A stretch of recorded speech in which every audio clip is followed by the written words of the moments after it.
আসসালামু আলাইকুম গাইস, কেমন আছো তোমরা সবাই? আশা করি ভালোই আছো। তো আমরা বেরিয়ে পড়েছিলাম, কারণ আমরা এর আগের দিন তৎকাল টিকিট কেটে আসছিলাম। তো আজকে 11টা 15 আমাদের ট্রেন ছিল। তো আমরা 9:30-10টার সময় বেরিয়ে পড়েছিলাম স্টেশনে পৌঁছাবার জন্য। দেখতেই পাচ্ছ রোডে এত জ্যাম। ব্যাঙ্গালোর সিটিটা মানে বেশি পরিমাণে আবাদি আছে নাকি জানি না আমি, এত পরিমাণে জ্যাম এখানে কি বলবো। 2 পা হাঁটলেই 10 পা জ্যামে দাঁড়িয়ে থাকতে হয়। এই রকম অবস্থা ব্যাঙ্গালোরের। দেখতেই পাচ্ছ তোমরা সবাই, মানে গাড়ি একটু একটু করে যাবে আর দাঁড়িয়ে থাকতে হবে, এত পরিমাণে জ্যাম থাকে এখানে। দেখতেই পাচ্ছ যারা 4 হুইলার নিয়ে থাকে, মানে এইখানটায় এমন জায়গা যে সবসময় জ্যাম হয়ে থাকে। তো আমরা চলেই আসছিলাম, স্টেশনে পৌঁছে গেছিলাম। তো বৃষ্টি নেমে যাচ্ছিল, তার জন্য ভিডিও করতে পারিনি, কেননা মোবাইলটা ভিজছিল। দেখতে পাচ্ছ বৃষ্টি হচ্ছে, আর আমাদের ট্রেন এসে দেখি যে দাঁড়িয়েছিল 1 নম্বরেতে। আমাদের ট্রেনটা ছিল এসএমবিটি টু হাওড়া দুরন্ত এক্সপ্রেস। মানে এটা হচ্ছে 4 জায়গায় না 5 জায়গায় স্টপেজ ধরবে। আর আমাদের সিট ছিল একবারে গেটের সামনেই। আমার বন্ধু দাঁড়িয়ে ছিল গেটেতে। সব আমরা সিটে মানে সব কিছু ব্যাগপত্র রেখে দিয়ে আমরা দাঁড়িয়েছিলাম, অপেক্ষা করেছিলাম যে কখন ছাড়বে ট্রেন। আমার বন্ধু গেটের সামনে দাঁড়িয়ে দেখো না কি করছে, ভয় খাইয়ে দিয়েছি। বলছি কি হয়েছে বল। দেখো বৃষ্টি পড়ছিল খুবই। তো এত ঠান্ডা এখানে, এমনিতে আবার বৃষ্টি পড়ছিল। আমার বন্ধুর যেমন মির্গি ঝোঁক ধরেছে, দেখতেই পাচ্ছ, মানে রবীন্দ্রনাথ ঠাকুরের মতো দাঁড়িয়ে আছে এখানে। আবহাওয়াটা তো দেখতেই পাচ্ছ। আমি ছিলাম ব্যাঙ্গালোর স্টেশনে, এসএমবিটি স্টেশনেই।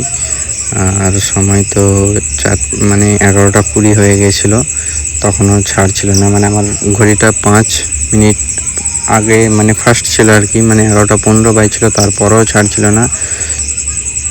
ঠিক আছে, মানুষ সবাই বাইরে দাঁড়িয়ে ওয়েট করছিল কখন ছাড়বে। তারপরে যখনই 11:18-19 বাজে তখন ট্রেনটা হর্ন দেয় ছাড়ার জন্য। দেখতেই পাচ্ছ অবশেষে ছেড়েই দিয়েছিল। তো আমরা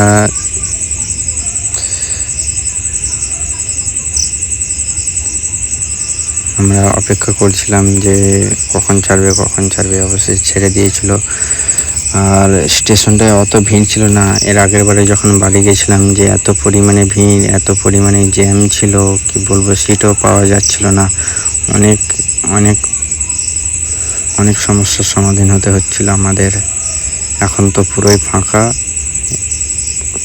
এখানে ওয়েদারটাও দেখতে পাচ্ছ গাইস। আমরা তো বাইরের দিকে চলে আসছি এখন। ওয়েদারটা দেখো কেমন, একদম মেঘলা টাইপের, সবসময় মেঘলা হয়েই থাকে। এর আগের দিন যেদিন টিকিট কাটতে আসছিলাম আমি, সেদিনও দেখিয়েছি। আর আজ তো যাচ্ছি আমি, আজকের দিনটাও দেখো কেমন মেঘলা হয়ে আছে। সবসময় বেশিরভাগটাই এরকম মেঘলা হয়ে থাকে এখানে আবহাওয়াটা। আমরা বেরিয়ে পড়েছিলাম। আর দেখতে দেখতে পাহাড়ের সঙ্গে গল্প করতে করতে টাইম কাটছিল না। কি করবো, সারাক্ষণ বসেও থাকতে পারছিলাম না। তার জন্য আবার পাহাড়ের কাছ দিয়ে যখন যাচ্ছিলাম, কত সুন্দর অনুভব করছিলাম যে কত সুন্দর একটা জায়গা, কত সুন্দর একটা পরিবেশ এখানটায়। দেখতেই পাচ্ছ মেঘলা হয়ে আছে হালকা হালকা, আর পাহাড় কত সুন্দর লাগছিল। তার জন্যই আমি আবার ওইখানটায় ভিডিও বানাচ্ছিলাম যে কেমন ওয়েদার এইদিকের। আর আস্তে আস্তে যত এগোচ্ছিলাম ওয়েস্ট বেঙ্গলের দিকে, তো মানে গরমের টেম্পারেচারটা বাড়ছিল, মানে গরমটা বাড়তেই থাকছিল যত এগোচ্ছিলাম। বুঝতেই পারছো গাইস। এখানে দেখো মেঘলাটা কত সুন্দর লাগছে। এখানে দৃশ্যটাই অনেকটা সুন্দর আর কি, দেখতেই পাচ্ছ। মানে আমি হেভি ফিল করছিলাম। আমার খুবই আনন্দ লাগছিল যে এরকম একটা দৃশ্য মানে খুব কমই দেখতে পাওয়া যায় এরকম দৃশ্য। আর ট্রেনটা তো এখানে স্লোভাবেই যাচ্ছিল, তার জন্য এরকম। আর আমার বন্ধুর অবস্থা দেখো ট্রেনের মধ্যে, বাপরে বাপ, কত চিন্তার মধ্যে আছে ও। যেমন শোক পালন করছে। ঠান্ডা, ওকে ওকে ঠান্ডা কিনে দিয়েছি, মানে কি অরেঞ্জ, সেটাও খাচ্ছিল না ও। তো আমাদের সারাদিন কেটে যাবার পরেই আমরা বিজয়বাড়া যখন ঢুকি, তার আগে একটা নদী পেরোতে হয়, সেই নদীর ওপর দিয়ে যাচ্ছিলাম। তো এখানে সন্ধ্যা হয়ে গেছিলো আর কি, 7:30 যখন বাজছিল, তখন হচ্ছে যে ওইখানে যে মন্দিরটা আছে আর ওভার ব্রিজটা যেটা আছে, ওইখানে তো মানে এত পরিমাণে লাইট ছিল যে কি বলবো, এখানে প্রচণ্ড পরিমাণে লাইট ছিল, এখানে উজ্জ্বলতা অনেক বেশি ছিল। দেখো এখানে কত উজ্জ্বলতা ছিল। এটা হচ্ছে বিজয়বাড়া স্টেশন ঢোকার আগে এইখানটা, যারা যাতায়াত করো তারা জানবে অবশ্যই। এখানে ওই আগে একটা লাল দীপ করছে, ওইখানে একটা বিশাল বড় মন্দির আছে, কি মন্দির সেটা আমি জানি না। তবে বিজয়বাড়া স্টেশনে আমরা ঢুকে গিয়েছিলাম। দেখতে পাচ্ছ বিজয়বাড়া স্টেশনটা মানে অতটা ভিড় ছিল না, মোটামুটি ছিল আর কি, বেশি পরিমাণে ছিল না, হালকা পরিমাণেই ছিল। আর এখানে তো বেশিক্ষণ দাঁড়ায় না, 10 মিনিট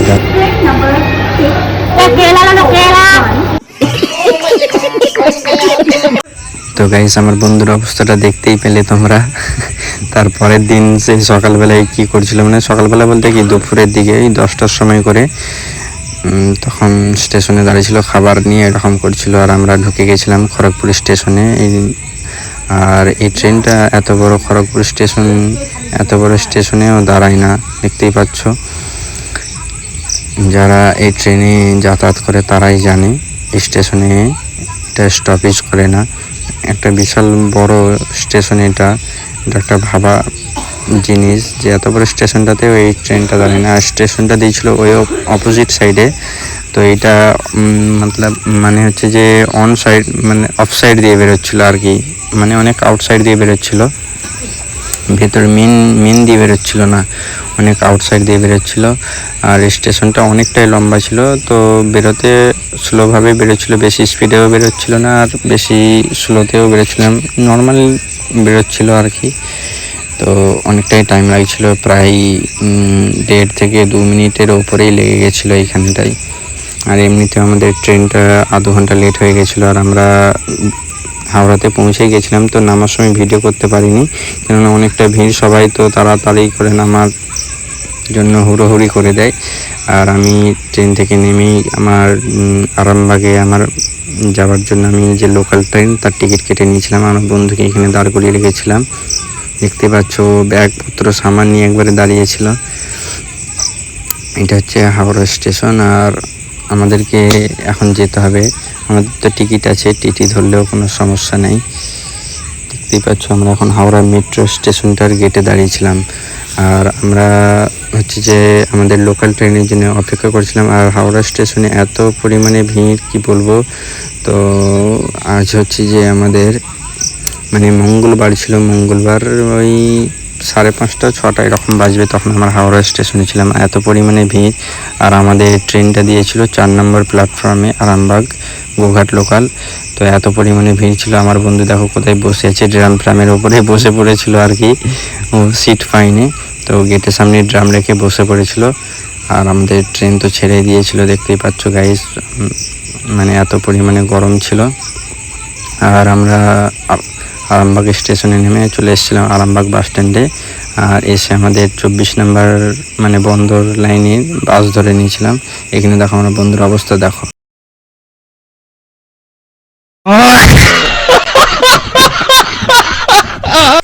তো গাইজ দেখতেই পেলে আমার বন্ধুর অবস্থা। আর আমার যে ভিডিও দেখো আমাকে ফলো করে নাও, আমাকে সাবস্ক্রাইব করে নাও।